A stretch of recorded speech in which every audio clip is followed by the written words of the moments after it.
Star Wars, The Rise of Skywalker. It's finally here. The end of the trilogy, the end of supposedly all 9 movies. As many of you know, I'm a huge Star Wars fan. I freaking love Star Wars. And it's some of my favorite movies of all time. And I'm going to get into a whole bunch of stuff in this. This is probably one of my longer reviews of the year. I will do my spoiler-free review. This is how I did Last Jedi too. I'll do my spoiler-free review. I will give my rating. I will then rank the Star Wars movies. And then I'll get into spoilers. But let's get into the spoiler-free part of the review, which is going to be hard to do, but I'll do it my best. And I'll go ahead and get it out of the way. I did not like this movie at all. And it was hard to sit here and watch this movie, and it really kind of almost broke my heart, made me depressed. I don't know if I went full dark side and got super angry about it, but it's got a lot of problems. But I'll go with some positives first. The music was really good. John Williams kind of integrates all kinds of different themes from past movies. There's also some really good name music in it. There are some really cool looking shots in the film. Like in the trailer, you've seen the battle in the water. The lightsaber battle in the water is pretty cool looking. There's a couple scenes where, I mean, a lot of it you see in the trailer, but there's some really cool looking shots. It's a very fast-paced movie. There's a lot of good comedy in the film. Like, there was some times in Last Jedi where I felt the comedy was a little weird and off. They kind of open in Last Jedi, I remember, with a really dumb joke I didn't like. In this one, I didn't really feel that ever. I feel like all the comedy kind of works. There doesn't seem like there was as much in it as there was in the past movies, but I found myself chucking along. C-3PO weirdly kind of stole the movie for me at times. He was really funny. And there, you know, it was cool seeing Finn, Poe, and Rey together a lot of this movie. Because, you know, we didn't get those in the other movies, and they had a lot of good banter, especially Finn and Poe. And there's 2 scenes I did really enjoy. One of them is like 30 seconds, and I can't really say because it's a spoiler. And the other one is another kind of like under 30-second scene. And once again, it's a spoiler. They're both kind of towards the end of the movie. And if you just watch my spoiler review after you've seen the movie, my spoiler part of this review, you'll know what I'm talking about. But those 2 scenes I kind of liked. I'm trying to think if there was anything else I liked about this movie. No. It was hard to even think of those things. I'm gonna be honest, when I got out of the theater and when I was we were talking about it with my friends and stuff, it was really hard to think of the positives of this film. And I'm not gonna go into all the negatives in my non-spoiler. I'll say some generic stuff, and then I'll go more into the things I really didn't like in the spoiler review. But this movie is very rushed. I said it was fast-paced. They are cramming a ton in here. There's tons of exposition. It feels like 2 or 3 movies crammed into one. There's things that happen that don't make a whole lot of sense. I don't like any of the choices that JJ made with characters. And I know a lot of people are like, well, just because you didn't go the way you wanted it doesn't mean, you know, it's not good. And I agree. And I do want to say, if you like this movie, I'm glad. Matter of fact, I am happy. If you liked this movie, I really wish I was you. I wish I liked it too. And I was, you know, one of the ones that was super positive for this film. I wanted it to be good because I loved The Force Awakens, and I thought J.J. Abrams could fix what I didn't like about The Last Jedi. And even Last Jedi, every time I watched it, I liked it a little less. You know, at least it had some cool, interesting things, and it had a moment, which I refer to a lot in my Star Wars review. Every Star Wars movie has moments that I really, really enjoy. I call them kind of, you know, it makes the hair on my arm stand up kind of moments. For example, in The Force Awakens, when Rey pulls the lightsaber out of the snow, is phenomenal. I mean, gives me goosebumps every time I see it. And every Star Wars movie has these moments. This one doesn't. This one never has a moment for me where I'm like, oh, it was worth it for this.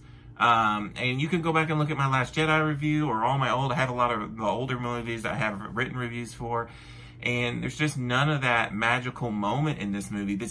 Parts of it doesn't feel like a Star Wars movie. It feels like somebody just all over the screen. I mean, it makes the other movies worse, the things they do in this, and it just is a depressing film. And I just could not find any enjoyment out of it whatsoever watching the movie. And I just couldn't believe, I mean, I kept thinking, oh, it's going to get better, it's going to go better. And once you get it's about 2 hours and 20 minutes. And once I got about an hour into it, I was thinking, I can't believe this movie is going to be worse than The Last Jedi, which I thought there's no way this movie could be that bad. And fortunately, it's there. Like I said, it's crammed. There's a lot of characters just dumping out exposition. People do dumb things. And other than that, I'm not going to get super into it until I get to my spoiler part. But wasn't a fan. Not planning on seeing this again. I will probably get the Blu-ray, and I'll watch it again then. But I don't plan on going to theaters and seeing it because I don't want to put myself through that nonsense again.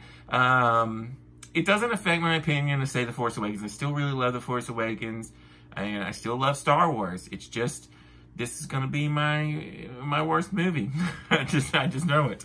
Anyways, I'm going to give The Rise of Skywalker a 2 out of 5. And we are going to move into the ranking and spoiler section of this. So if you haven't seen the movie yet, definitely go and see it and then come back and finish this review. I'll do my ranking first, and I'm going to start from worst to best. And no surprise, because I just said it about 10 minutes ago. Yeah, number 11 is The Rise of Skywalker. Somehow, JJ managed to make the worst Star Wars movie to me. To me, it's the worst one. Like I said, there's no wow moments in it. I got literally nothing out of it. Matter of fact, I was in misery watching the film. And so, even Attack of the Clones, which is my number 10, has moments of awesomeness that this movie just doesn't have for me. So, 11, Star Wars Rise of Skywalker. Number 10 is Attack of the Clones. Number 9 is The Phantom Menace for me. Number 8 is The Last Jedi. So you can see, I did not like Last Jedi very much. And this did not, just because they, changed a bunch of stuff and wiped away some of the things in The Last Jedi, which I'll go into in a minute, doesn't mean they made it any better. Rogue One, A Star Wars Story is my number 7. This is one of those ones that at first I was like, man, there's not a whole lot of character development in these movies, but it's still a really cool movie. It has some wow moments, and I don't know, it's pretty cool. 6, Solo, a Star Wars movie. This one I think I rank higher than most people. I did enjoy this movie. It's interesting. It's not really important or anything. It's kind of a side story, but I enjoyed it. Return of the Jedi is my number 5. And my number 4 is still Revenge of the Sith. I like the prequels, and particularly this one I think is a 5 out of 5 worthy movie. I love Revenge of the Sith.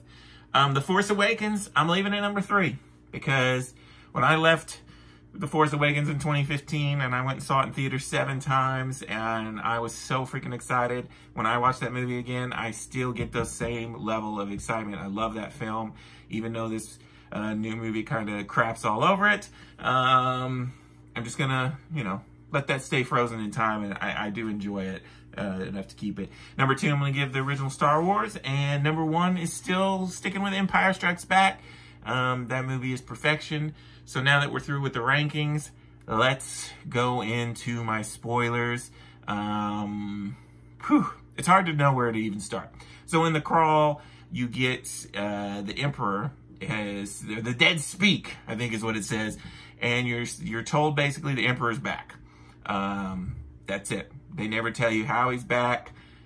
He didn't really die. He kind of kept himself alive with machines or something. He's kind of like hooked up to some kind of weird machine. He looks weird. They keep showing you his hands, and he's like missing fingers and stuff, and That's just it. That's just way to start the movie. Emperor's back, don't know why. And he apparently has been pulling the strings the whole time. You see like a tub of Snoke, so I guess he created Snoke, basically.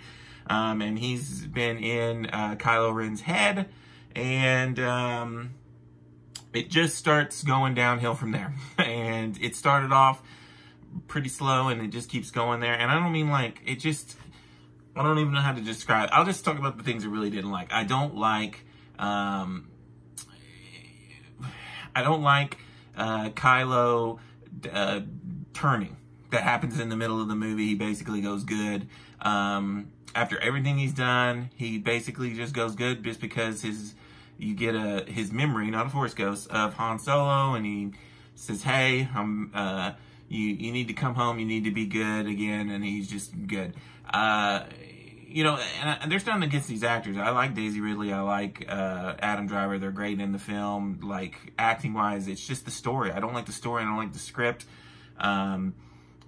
Rey has been training with Leia, who is now her master, because we did learn in the last movie, you know, Leia's Force sensitive, but and she can't complete her trainings, and then they all find out the Emperor's back, and there's this new fleet that he's been building for 30 years apparently, and he's going to combine it with the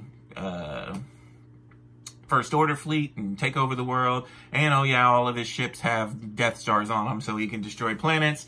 And basically it turns into this giant, like, we got to get this to get this to get this to get this. And Rey, Poe, and Finn, they are basically chasing each other around, and they get this dagger, and they're trying to find this other thing that's going to let them find the planet where the Emperor is. Even though Kylo's already been there, and you still get these little Force things, which I don't mind, from Last Jedi, where Rey and Kylo can see each other, but now they've added, they can transport things back and forth in their little connected visions, which comes in handy later on in the movie. It's just, and I'm already 12 minutes into this review, but Rey is super overpowered, and you find out the reason why, I guess, is because she's a Palpatine. And she's Palpatine's granddaughter, and you find out her parents weren't nobody. They were just trying to protect her and keep her hidden from Palpatine, because Palpatine wanted to make her the new Empress of his thing that he's been building the whole time. One of the main complaints about this movie is you can definitely tell in this film it has nothing to do with the first two films. And there was no overarching story, and JJ just decided that he was going to tell the story he wanted to tell, and he's going to use the Emperor to do it, and it makes no freaking sense. And Finn's randomly Force sensitive in this movie. That's got to be the secret. The whole movie, he keeps telling Rey he's got a secret to tell her. And the only thing I can think of is that he's Force sensitive, because there's a couple times where he's like, I feel it. Rey is super, super strong. There's all kinds of crazy new Force powers that don't make any sense. At least I guess now it's because she's got Palpatine blood in her. There's this horrible scene where you think she kills Chewie. She doesn't really kill Chewie. They have this problem, this new Disney problem I've noticed, where they're trying to cram in so much new characters, and the old characters just get left behind in the dust. Rose is a joke in this film. She's barely in it. I don't even know why Finn's in this movie. Finn is so overly emotional about everything. It drives me insane, because I don't even know what the point of Finn in this movie is, to be honest with you. I can't stand the things that just the whole battle scene at the end of the movie. I didn't even like the lightsaber battle. That's the thing I said. It looked cool when they were on the ship, but then the battle as an overall kind of sucked. Maybe I was just so over it by then. I don't know.